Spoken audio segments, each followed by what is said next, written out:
The young human explorer had only wanted to see the famous palace of the Valari, a species known across the stars for their shining architecture and their centuries-old traditions. As part of a cultural exchange program, he had been invited to tour several regions of the Valari homeworld. He had wandered through floating markets, libraries filled with crystal tablets, and gardens where plants glowed with natural light. Every day had been an adventure, but none of it prepared him for what happened inside the royal palace.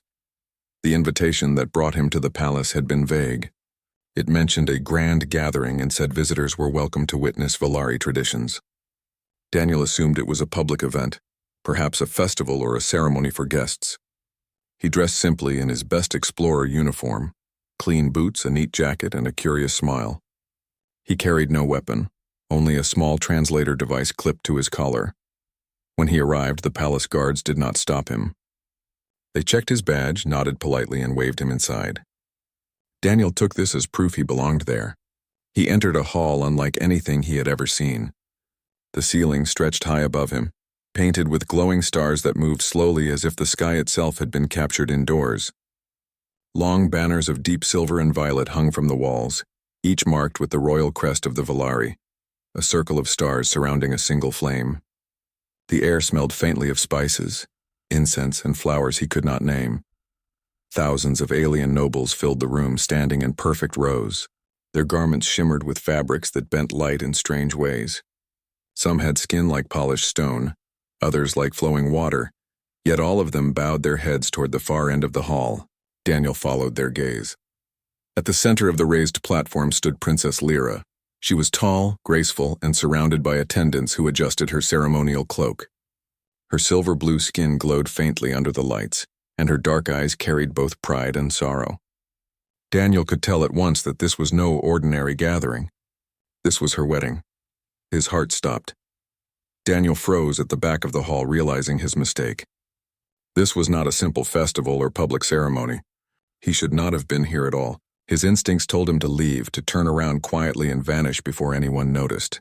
But when he glanced back, 2 guards had already closed the great doors behind him. They did not seem alarmed. In fact, they gestured for him to step forward, as if he had been expected. Confused, Daniel hesitated. The nobles parted slightly, creating a narrow path. Every eye in the room turned toward him. Whispers spread like fire through dry grass. Daniel's ears grew hot. He wanted to explain, to say this was all a misunderstanding, but the translator device hummed faintly, catching words in the Valari language. "Is this the one?" someone whispered. "The chosen outsider?" Another murmured. "It is written in the tradition. None may step forward unless fate wills it." Daniel's stomach twisted. He had stepped into something sacred. At the front, the high priest raised his staff, the crystal tip shining like a star. He spoke in a voice that echoed through the hall. "By the law of the ancients, the one who enters unbidden, the one who walks the path of fire, shall be the spouse of royal blood. None may challenge the will of tradition." The crowd gasped. Daniel's heart pounded so loudly he could barely breathe. He shook his head, trying to protest, but his translator lagged, turning his words into broken phrases. "Wait, mistake. Not spouse. Wrong person." The nobles only stared, some in awe, some in outrage. To them, his protest sounded like humility, as though he was refusing out of modesty. Princess Lyra's eyes widened. Her hands clenched into fists at her side. She had never seen this strange human before, and yet, according to the ancient law, his presence at this exact moment meant destiny had chosen him as her husband. Daniel wanted to run, but the high priest motioned for him to continue walking. Guards at the side stepped forward, blocking his escape. He was trapped, caught in a river of tradition that carried him toward the platform. His boots echoed against the polished floor as he walked the long path under the weight of thousands of stairs. Princess Lyra stood perfectly still, her expression a mask of calm fury. Daniel could feel her anger even from several steps away, yet he also saw something else in her eyes, fear. This ceremony was not just about her marriage. It was tied to politics, alliances, and the honor of the royal family. If the ancient law was broken, the entire dynasty might lose legitimacy in the eyes of their people. When Daniel reached the platform, the high priest turned to him and raised the crystal staff again. "Do you accept the bond that fate has set before you?" Daniel's mouth went dry. He wanted to shout to refuse, but he saw the guards' tense hands resting on their weapons. He thought of the fragile peace between humanity and the Valari, of the cultural program that had allowed him here. If he caused a scene, he might not only embarrass himself but also damage relations between their peoples. He swallowed hard. I don't understand your ways, but I don't wish to disrespect them. The translator repeated his words in smooth Valari speech. The crowd erupted in cheers, taking it as acceptance. The high priest struck the floor with his staff, and a wave of light spread across the platform. Symbols glowed under Daniel's feet, ancient runes forming a circle around him and the princess. Lyra's attendant stepped back, leaving her alone beside the bewildered human. She turned her head slightly, whispering so only he could hear. "You are not supposed to be here. This is a mistake." Daniel gave a helpless smile. "Tell me about it," but the ritual continued. The high priest chanted words Daniel could not follow. The glowing runes rose into the air, wrapping around Daniel and Lyra like ribbons of starlight. When the light faded, the bond was sealed. By the unbreakable law of the Valari, Daniel was now the spouse of Princess Lyra. Silence filled the hall for a moment, then applause thundered like a storm. Nobles clapped their hands, drums echoed, and bells rang from towers outside. The royal wedding had been completed. Daniel stood frozen, every muscle stiff, his thoughts spinning. He had come as a tourist, a simple guest to watch and learn. Now he was bound to a princess he had never met, in a world whose laws he barely understood. Princess Lyra lifted her chin, her eyes sharp as blades. She gave him one last cold look before turning toward the crowd with a flawless royal smile. To her people, she looked calm and proud. Only Daniel saw the truth in her eyes. Behind that smile burned a storm of fury. And so, in a single mistake, Daniel's life changed forever. Daniel had been given a room larger than any apartment he had ever stayed in on Earth.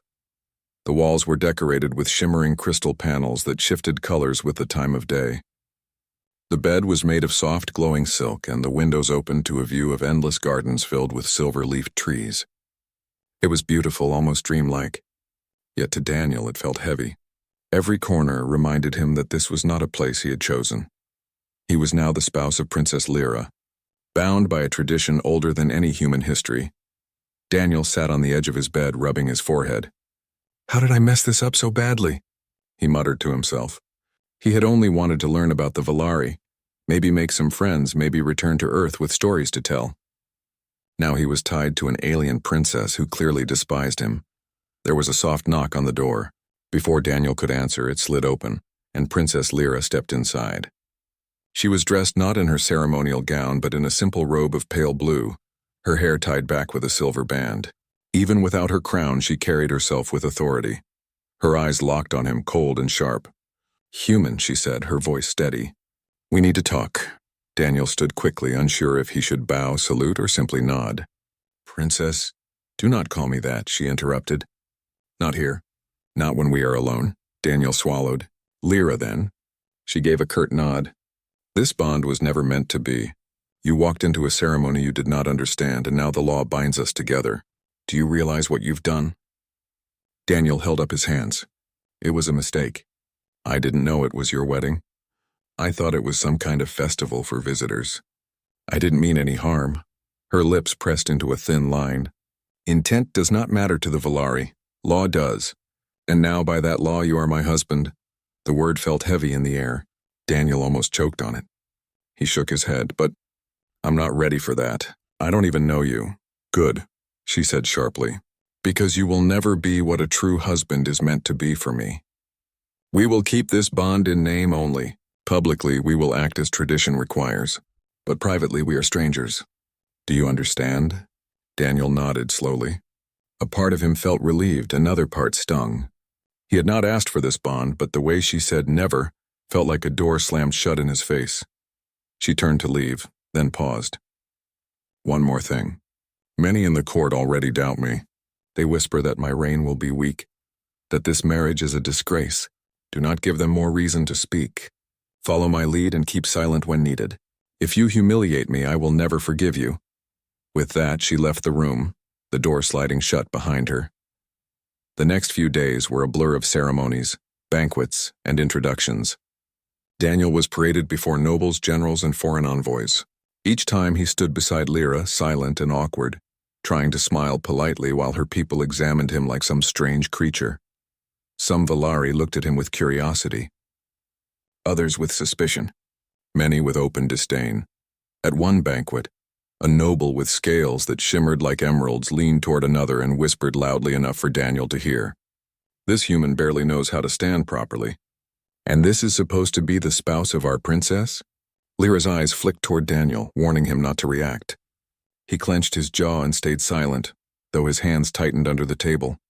During another ceremony, he accidentally bowed at the wrong time. A ripple of laughter moved through the crowd. Lyra's face turned to stone, her smile forced but flawless. Later, when they were alone, she hissed, "Do you see what you've done?" "They laugh at me because of you." Daniel's chest ached with guilt. "I'm trying. I really am. But your customs, they're different. I don't know all the rules." "Then learn," she snapped. Despite her sharpness, Daniel began to notice something beneath her anger. She was under immense pressure. Every day she stood in front of her people, carrying the weight of their expectations. Her bond with a human outsider had shaken their faith in her. She was fighting to keep her dignity, her honor, her future. One evening, Daniel walked through the palace gardens needing air.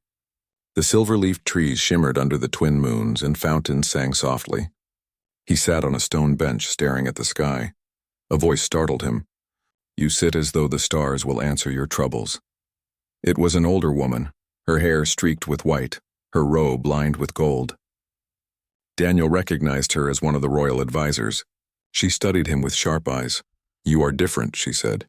"You do not carry yourself like our people. But perhaps that is your strength. The princess will not admit it, but she needs you." Daniel frowned. "She doesn't even want me here. She made that very clear." The advisor smiled faintly.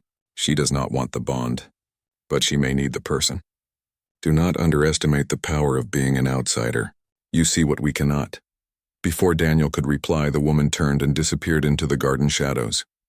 Later that night, Lyra came to his room again.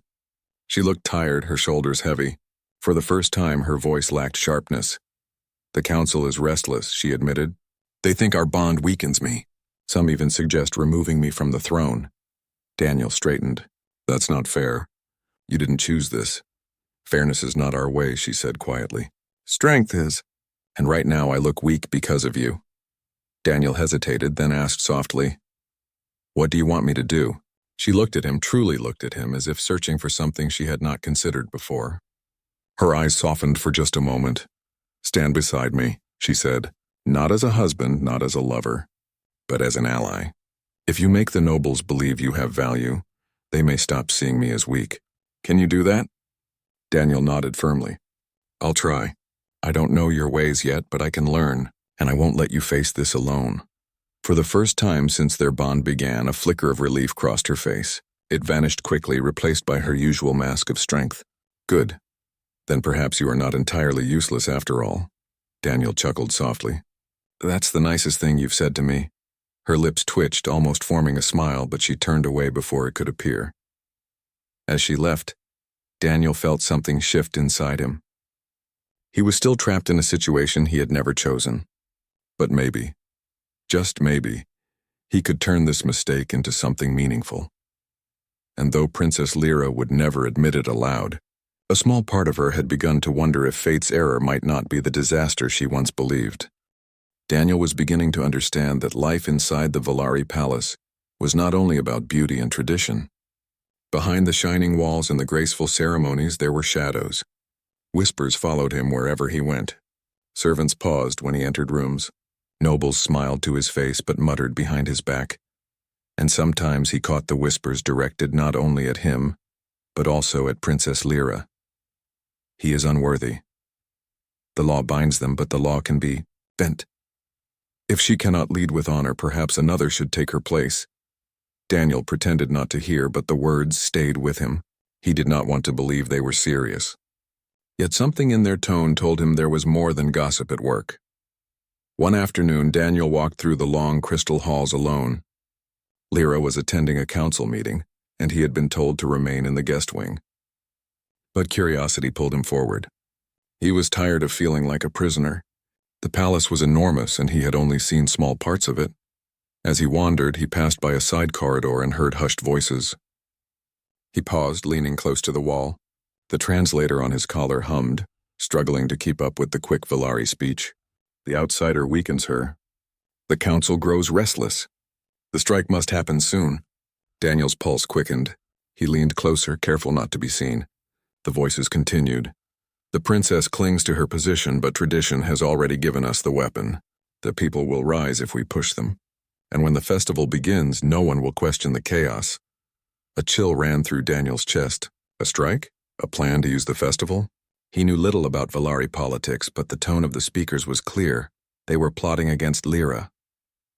Before he could hear more, footsteps echoed down the corridor. Daniel panicked, slipping back into the shadows. A pair of armored guards walked past, speaking casually. They did not notice him, but Daniel's heart thudded like a drum. He hurried back toward his wing of the palace, his mind racing. That night, he told Lyra what he had overheard. At first, she stared at him in silence, her expression unreadable. Then she shook her head. You misheard. Court politics are always full of whispers. They threaten but never act. Do not involve yourself in matters you do not understand. Daniel frowned. I know what I heard. They spoke about a strike, about the festival. They want to use it as a cover. Her eyes hardened. And who exactly were these shadowy conspirators? Did you see their faces? No, Daniel admitted. I only heard voices. Lyra sighed, turning away. Then you have nothing. Rumors without proof. If I brought this to the council, they would laugh at me and at you. Worse, they would accuse us of spreading fear to hide our weakness. Daniel wanted to argue, but he saw the exhaustion in her shoulders. She carried so many burdens already. Still, he could not let it go. Whether you believe me or not, he said firmly, I think you're in danger, and I won't stand by and do nothing. Lyra gave him a long, searching look. For a moment it seemed as though she might soften, but then she raised her chin, her royal mask sliding back into place. Do as you wish, human. But if you bring shame upon me with false alarms, I will not forgive you. In the days that followed, Daniel began watching more carefully. He noticed patterns he had missed before. Certain nobles always left council meetings together, speaking in low voices. Couriers slipped sealed messages into their hands at odd hours. And at night in the gardens, he sometimes saw small groups gathered in secret, their words drowned by the sound of fountains.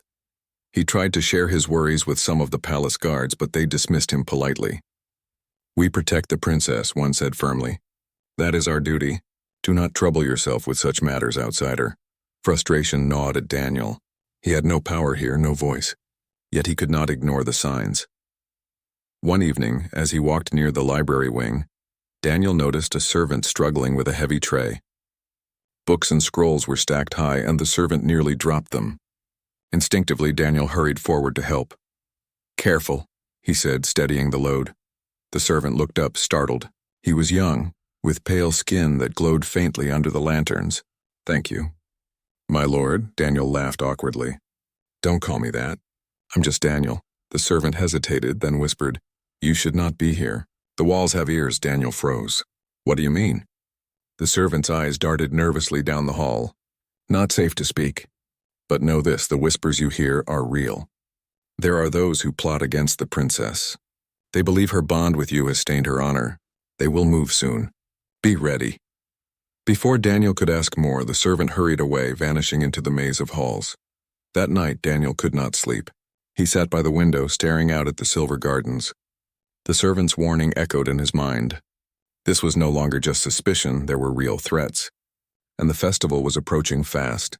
He thought of Lyra, proud, sharp-tongued, carrying the weight of her people.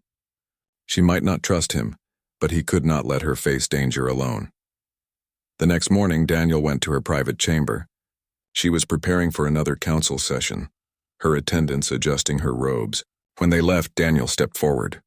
Listen, he said quietly.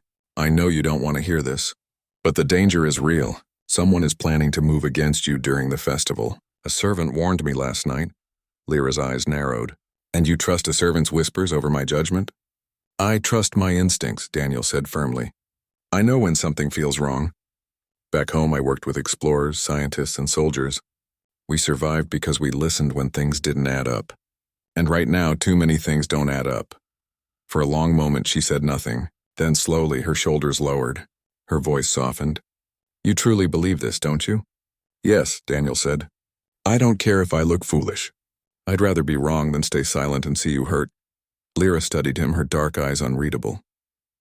Finally, she nodded slightly. Very well. We will be cautious at the festival.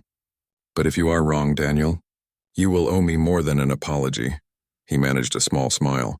If I'm wrong, I'll take the blame. All of it? She almost smiled back, but it faded quickly. Stay close to me during the festival, and keep your eyes open. You may see what others do not. As the festival day approached, the palace grew busier. Decorations were hung across the city, glowing lanterns strung between towers. Merchants prepared endless stalls of food and gifts. Crowds filled the streets singing and celebrating. To outsiders, it looked like a time of joy. But to Daniel, it felt like a storm gathering on the horizon. The whispers had grown stronger. He caught fragments of words from passing nobles. Tonight, the signal. The throne will fall. Daniel's heart tightened. Something was coming. And when the festival drums began to beat, echoing across the city, Daniel knew. The moment of truth was near. The festival had arrived. The streets of the Volari capital were alive with color, music, and laughter. Lanterns floated in the sky like small moons, and the scent of baked fruits, spiced drinks, and fresh flowers filled the air. Citizens of all ages danced along the streets, while performers displayed acrobatics and illusions that dazzled the crowds. To anyone looking from the outside, it was a celebration like no other. But inside the palace, Daniel and Princess Lyra knew the truth. The danger was closer than ever. Daniel had spent days observing patterns, listening to whispers, and preparing himself for anything. Though untrained in Volari combat or palace defense, he had learned quickly how the palace systems worked, where the exits were, and which areas could provide cover if something went wrong. Lyra moved beside him in the grand hall as nobles gathered. Her robe shimmered like liquid silver, her eyes sharp and alert. Daniel could see the tension in her jaw, the way she scanned the room for hidden threats. She carried herself as if she were calm, but he could sense her unease. The council is here, she said quietly, and the conspirators will not hide long. They have waited for the festival to strike. Daniel nodded. Then we make sure they find nothing. The festival began officially with the lighting of the central tower. Bells rang across the city, and the courtyard filled with officials and guests from distant worlds. Daniel stayed close to Lyra, walking beside her, keeping his eyes open for any unusual movement. At first, everything seemed normal. Nobles laughed, musicians played, and servants hurried to ensure every detail of the celebration went smoothly. But Daniel's instincts told him to look closer. In a shadowed corner of the balcony, he spotted a group of figures whispering quickly, their hands moving in ways that suggested more than conversation. He could not understand every word, but their gestures were deliberate, rehearsed, almost secretive. They're moving, he whispered to Lyra. She followed his gaze, her eyes narrowing. So they are. Keep close.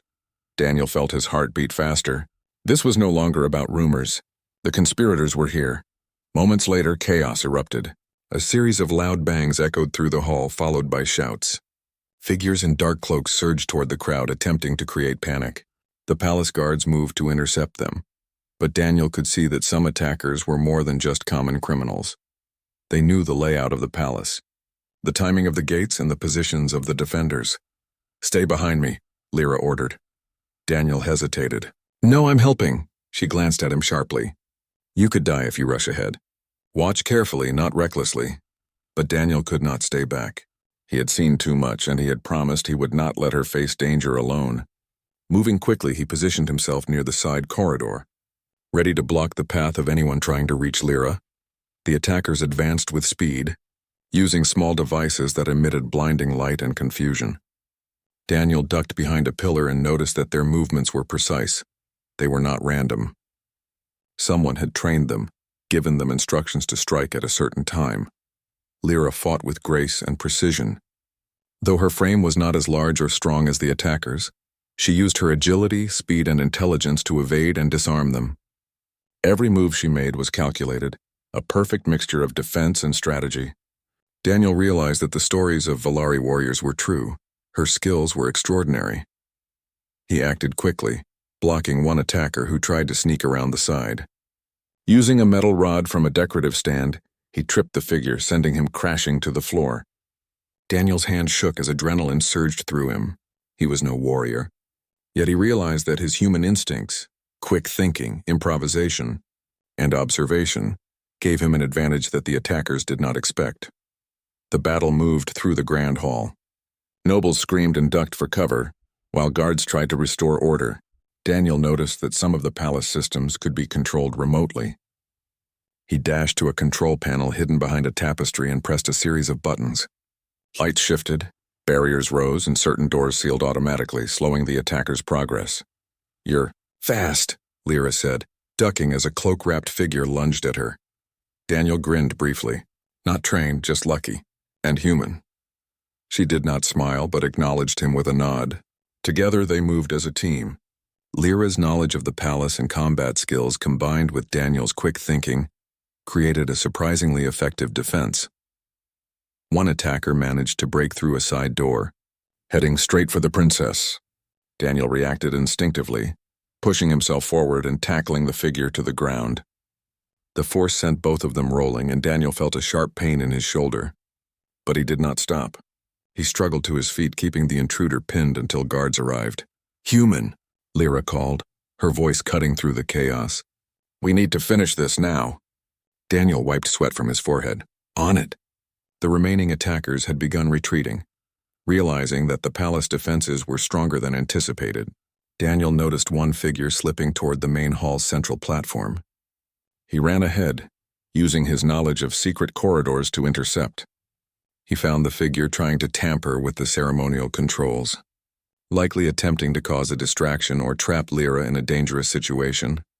With a sudden burst of courage, Daniel tackled the figure to the ground. The attacker struggled, but Daniel's grip was strong. He pinned the figure until palace guards arrived and restrained them. Breathing heavily, Daniel straightened and looked up.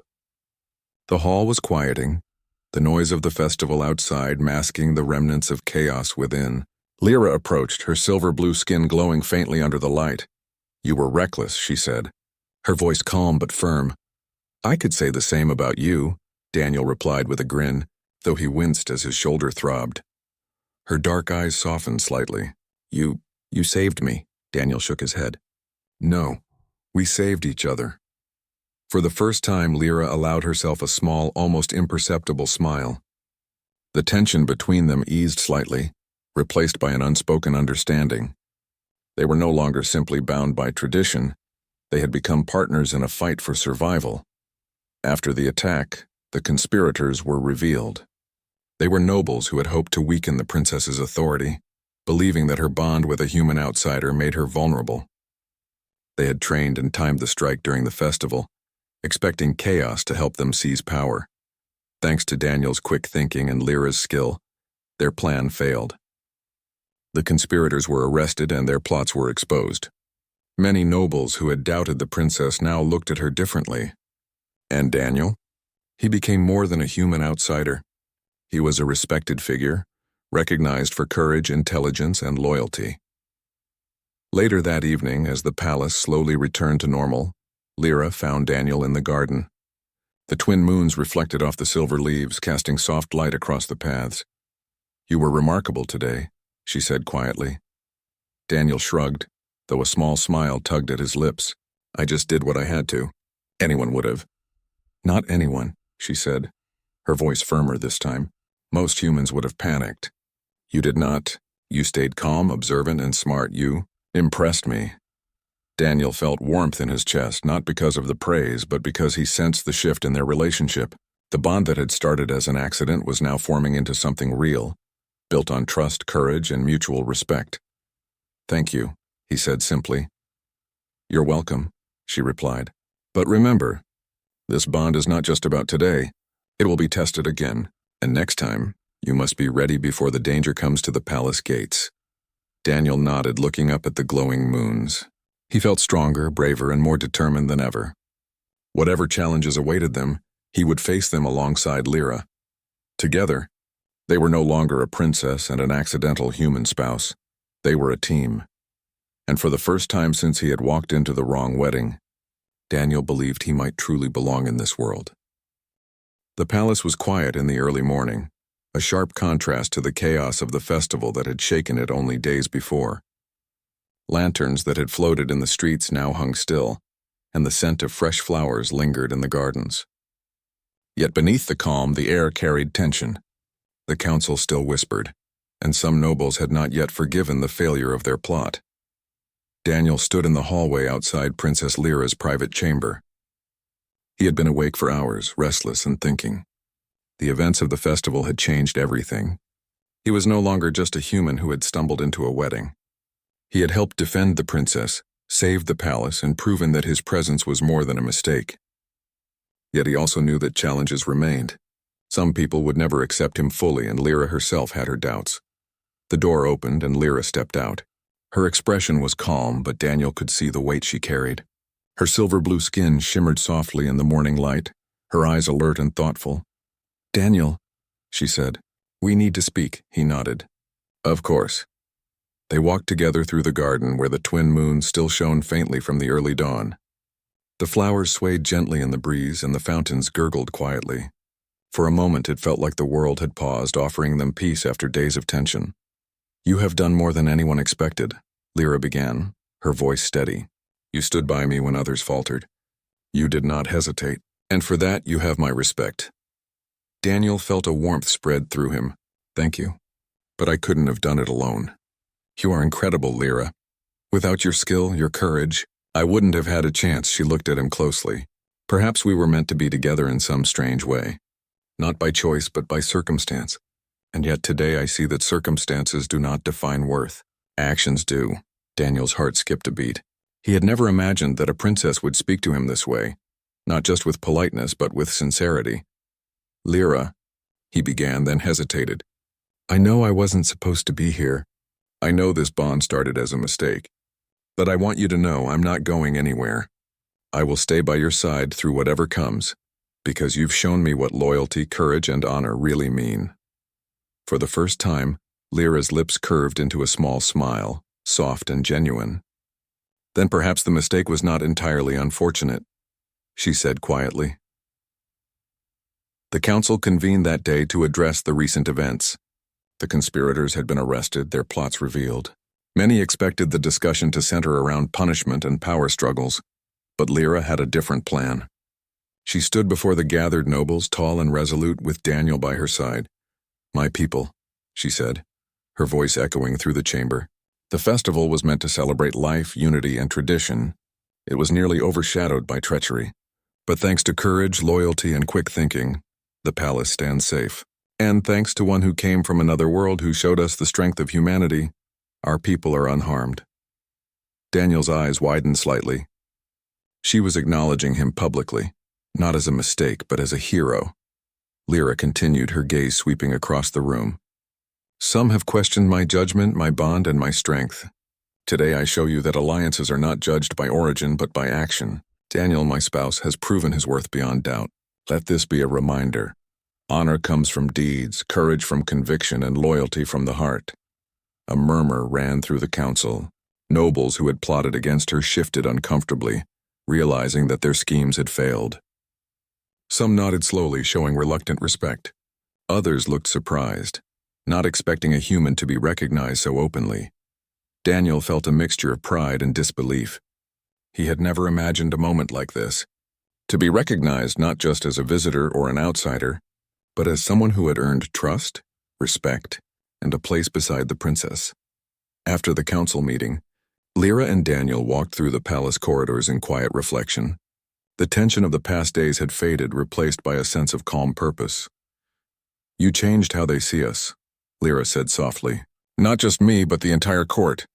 They will not doubt us again," Daniel smiled.